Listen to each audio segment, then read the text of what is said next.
तुम्हें पता है रेवती, मैंने सुना है गौ माता देवता तुल्य होती है। वो हमारी सारी मुरादें पूरी करती है। हाँ, सच कहा। जो भी सच्चे दिल से गौ माता की सेवा करता है उन्हें उनका आशीर्वाद प्राप्त होता है। बच्चों, तुम लोगों की ये सोच देखकर मुझे बहुत प्रसन्नता हो रही है और इसीलिए आज मैं गौ माता की कथा सुनाता हूँ। आओ सब लोग यहाँ बैठो। सीतापुर नाम के एक गांव में बनवारी के 2 बेटे कमल और रंजीत रहा करते थे। दोनों भाई थे, किंतु दोनों का स्वभाव बिल्कुल अलग था। जहाँ कमल स्वभाव से कोमल और दयावान था, वहीं रंजीत सिर्फ अपने बारे में सोचने वाला व्यक्ति था। दोनों की शादी हो चुकी थी और अब उनके पिताजी भी बूढ़े हो चुके थे, जिनका अंतिम समय अब आ ही चुका था। कमल बेटा, रंजीत बेटा, अब मेरा अंतिम समय आ चुका है, इसलिए मैं तुम दोनों को कुछ देना चाहता हूँ। मैंने तुम दोनों के नाम एक एक गाय लिख दी है, जो इस कागज में है। ऐसा मत कहिए पिताजी, आपको कुछ नहीं होगा, आप ठीक हो जाएंगे। वो गाय कहाँ है पिताजी? रंजीत बेटा, तुमने जीवन में बस अपने ही बारे में सदैव सोचा है। इस आदत को बदल लो बेटा, नहीं तो जिंदगी में बहुत पछताओगे।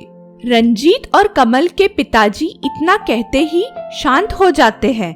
जहाँ कमल अपने पिताजी की मौत से बहुत दुखी था, वही रंजीत ने तो कागज निकालकर देखने लगा कि उसके हिस्से में कौन सी गाय आई है। ये क्या? पिताजी ने मुझे ऐसी दुबली पतली सी गाय दी है। ये तो ठीक से दूध भी नहीं दे पाएगी। ये मेरे किस काम की? और इस कमल को इतनी हष्ट पुष्ट गाय।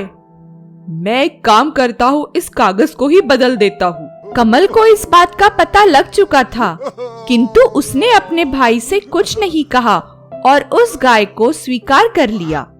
आप ऐसा ही करते हैं, आपने रंजीत भैया से कुछ कहा क्यों नहीं जी? अरे भाग्यवान, अगर उन्हें इसी में खुशी मिलती है तो यही सही। हम इस गाय की इतनी अच्छे से ख्याल रखेंगे कि ये बिल्कुल हष्ट पुष्ट हो जाएगी। कमल ने बिना किसी लालच के उस गाय को स्वीकार कर लिया और इतना ही नहीं, उसका एक सुंदर नाम भी रखा। कमल और उसकी पत्नी उस गाय को बिंदिया कहकर बुलाते थे।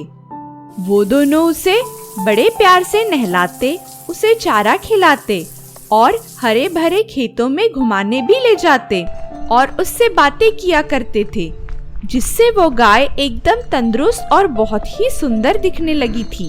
अरे ओ बिंदिया, तुम आधा चारा खाकर छोड़ क्यों देती हो? बहुत बुरी बात है ये। अजी सुनिए, जल्दी इधर आइए, जल्दी आइए ना। क्या हुआ? सब ठीक तो है? ये देखिए, बिंदिया ने जिस घास को आधा खाकर छोड़ा है वो सोने में बदल गई है। अरे हाँ, ये तो चमत्कार ही हो गया। बिंदिया सोना देने वाली गाय है। ये तो आपके सत्कर्मों का फल है जी। आपने बिना स्वार्थ के बिंदिया को अपना लिया। बिंदिया इसका ही मीठा फल आपको दे रही है। बिंदिया जिस भी चारे को खाकर आधा छोड़ती, वो घास सोने में बदल जाती, जिससे कमल बहुत ही धनवान बनता चला जा रहा था।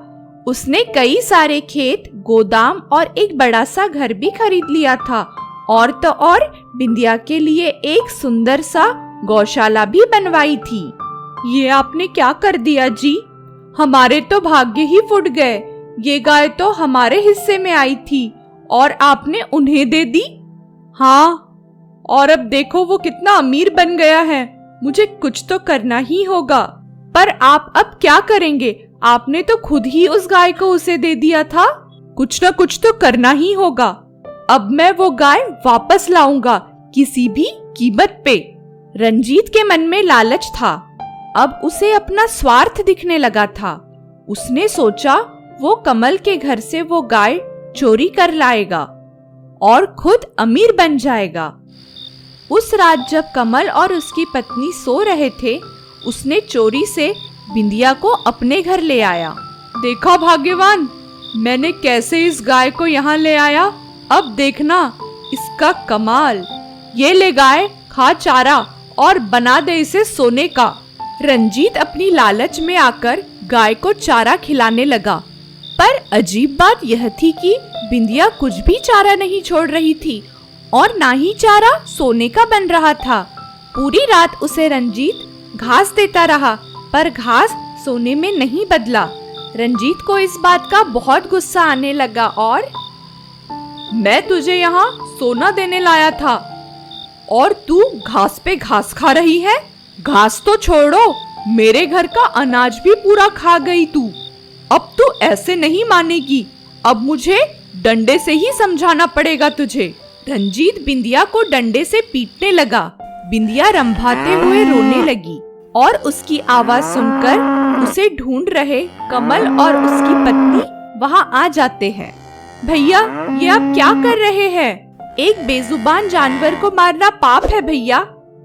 ये तेरे घर तो सोना दे रही थी और यहाँ मेरे घर का अनाज तक खत्म कर दिया इस गाय ने।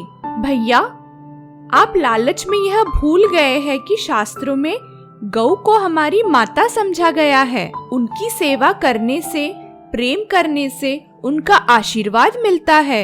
यूं गौ माता पर जुल्म करना पाप माना जाता है भैया। कमल की बात सुनकर रंजीत की आंखें खुल गई। उसे एहसास हुआ कि वो स्वार्थ में क्या अनर्थ कर रहा था। वो पश्चाताप के आंसू रोने लगा।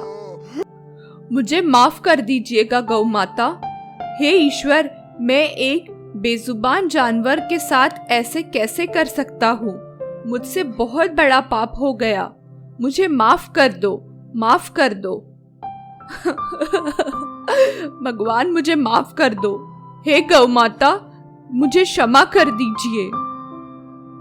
बच्चों, उस दिन रंजीत को तो अपनी गलती का एहसास हो गया, पर हम सबको भी यह ध्यान रखना चाहिए कि गाय से जो हमें सोने जैसा दूध मिलता है, बदले में हमें उन्हें प्रेम और सेवा का भाव ही देना चाहिए। नहीं तो आप भी रंजीत की तरह बस हाथ मलते रह जाएंगे। तो बच्चों, कैसी लगी आपको ये गौ माता की कहानी?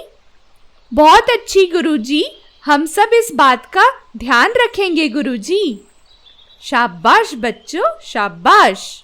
ऐसी ही और कहानियां देखने के लिए हमारे चैनल को लाइक करें, शेयर करें, सब्सक्राइब करें और अपने दोस्तों के साथ हमारी इस कहानियों को सुना करें। तब तक के लिए नमस्कार। मिलते हैं अगली कहानी के साथ। धन्यवाद।